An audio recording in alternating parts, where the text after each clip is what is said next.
Devin, everybody! Good morning. We got any people that grew up listening to rock and roll or some metal? Not enough. Regardless, this is how I'm starting all my sets from now on. What the fuck is up, Casper? How we fucking feeling? Make some fucking noise! Yeah! Alright, that's what I'm talking about. Alright, but let's clean things up. Seriously, guys.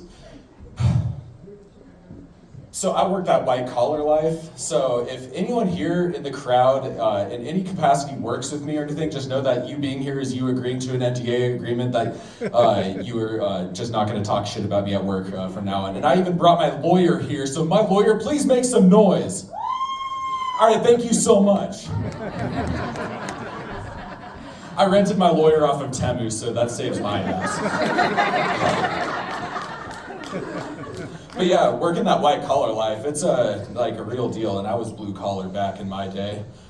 These knuckles have been dusty. But now I just have hip dysplasia from closing my drawers using my hips. And my friends, although the white collar job, it's cool and all, but it kind of can be depressing because my friends do cool stuff. They text and drive or even drink and drive. I find myself Gmail and driving. Anyone else ever do that? You're driving and you're fuck, dear insert name, enter, when you didn't follow up with me, and then you look up and you're in the middle of a school zone about to hit a kid. Not the same rush as the blue collar life and texting a homie hey, you up, question mark. One of the things though that happens, or that I've kind of learned about myself in my life is leaving a voicemail is unnecessarily the most terrifying thing ever. I kind of just become Rain Man when I leave a voicemail. I'll be talking shit on someone yeah dude, this person isn't following up with me or anything. I'm gonna tell that motherfucker off, and then I'm oh shit, it's going to voicemail. Leave a message after the beep. Beep. Hey, so when you didn't follow up with me, I was just, hey, first of all, yeah, it's Devin. I was just curious if we could meet up again or anything. All right. Well, anyways, if you could just give me a call back. And that's just me on voicemails. And I know everyone up here has kind of talked about autism and, my thing is everyone's autistic now. What happened? Did everyone get the vaccine? I knew that joke would work in Wyoming. Moms against the School of Education, or Moms for Liberty, or whatever. But another thing about being in the white collar field is I'm on LinkedIn, and LinkedIn's got to be the worst website ever. LinkedIn is just for a bunch of people that never went through an emo phase on Facebook or anything like that. People can be so slutty on LinkedIn. You'll see your coworkers that are fuck, I got so certified last week. People are yeah, this girl was down on her luck, and I just whispered Brene Brown quotes to her. She was fuck, you're so empathetic. True story, someone that I knew posted on LinkedIn, no joke, posted, so I had this deal where I was watching so much gay porn that I started having seizures, and I'm just now thankful for the grace, and put some blessed emojis. And I'm holy shit, what an unprofessional thing to do on LinkedIn. You shouldn't use emojis on LinkedIn. And LinkedIn of all places to post that on PragerU or Facebook. That's just a weird thing to do. It's no secret, I am bald as fuck. I am so bald, and I even see lots of people in here that have way older than me and have way more hair than me. So how can you not feel you're dying? And that just does so much to my confidence. I look at my thumb and I see myself. And I have to relearn how to be confident and as our kids say, riz up the ladies. And thank God my girlfriend is a social worker, because only this line works on her, and this is how I got her. I just went up to her and I was hey yo girl, you want this Make-A-Wish dick?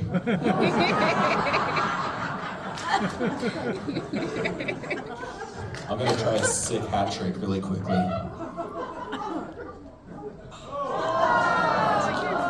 That didn't work. But you know what? I'm still talking here in front of you. Take notes, Harriet Hagman.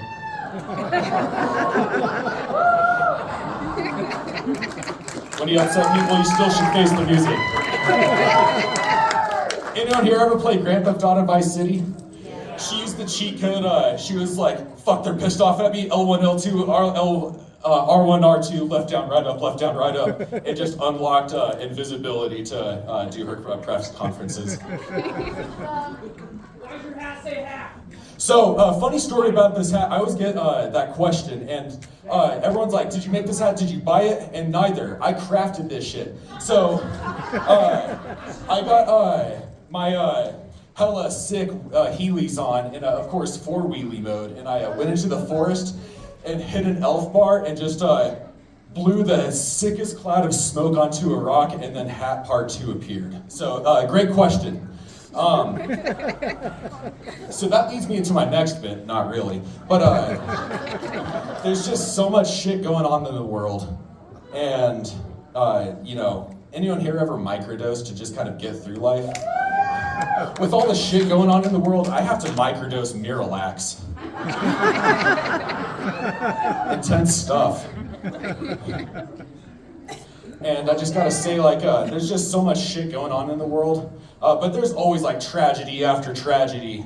So crazy thing, like way back in my day, my Uncle Dan, sick fuck, he was just a bum at our house watching, so he was like creeping in the living room late at night watching like the Skinamax channels and whatnot. You know those channels, channel 302 or whatever. And of course, he had his hands ready on like that back to the other channel button. And we walked in, and he was like all hot and flustered from watching like The Hills Have Thighs or whatever. And so he was hot and bothered, and we could tell, unfortunately physically, not a fun thing to see on your uncle. But when he switched the channel, it was to the Twin Towers. And so like, now our family just thinks he has this weird tragedy kink. And so, you know, after that happened, you know, when the Boston bombing happened, I had to call him up. I was like, hey, this doing it for you?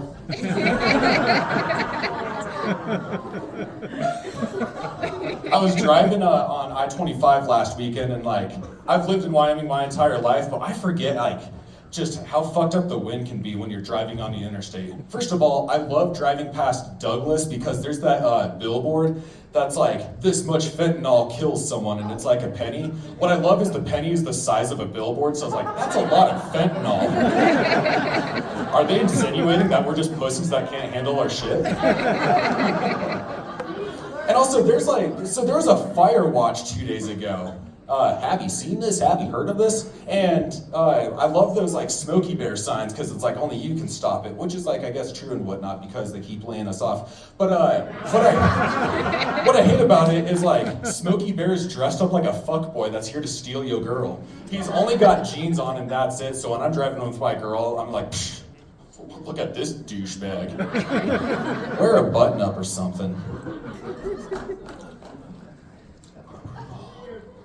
So I'm trying to make myself a better person, though. I really am. You know, I try to find my causes to take up, and lately I've been trying to fight hunger, and I'm trying to like do it more creatively than just like going to Walmart and like rounding up my purchase, or like at Samuel's Club and just handing some bloke a $2 bill after I get done shopping. I'm actually taking like action to the streets. So I've been roaming downtown Casper. I find homeless people and I beat the shit out of them. That's how you fight hunger. I saw one homeless dude and I had to like try one of those anime moves on him. I'm like, you look hungry. Taitsuka Maki Bokolaku. Wow. All right, so I got about 1 minute left. So how should I end this? I'll take a question from the audience. All right, no questions. So Easter's coming up, and one of my favorite Easter traditions is my dad likes to get blacked out drunk and dress up as the Easter bunny and chase us around the house and throw eggs on us. It's just one of those weird traditions. Way back in my day, he would always, if he got like 2 shots deep on Bush Light, he would like black out immediately. And that's when he would dress up as the Michelin Man and throw tires at us. And that put lots of tread on our relationship. All right, let's see if I can speed through this last one. All right, so y'all remember the movie Ratatouille where the rat like made delicious pastries and whatnot? So I have this idea for another movie called Catatouille, where this cat is like an emotional support animal for this kid, and he goes to a school and he like controls the kid to like do cool things by like making biscuits on the kid's back. But you know, typical Disney movies, stuff occurs and the cat's like, you must take vengeance. So of course, what happens? The cat makes the kid shoot up a school, and in Disney fashion, the cat's like, all right, now say the line, and the kid's like, who's the pussy now? All right, thank you guys so much.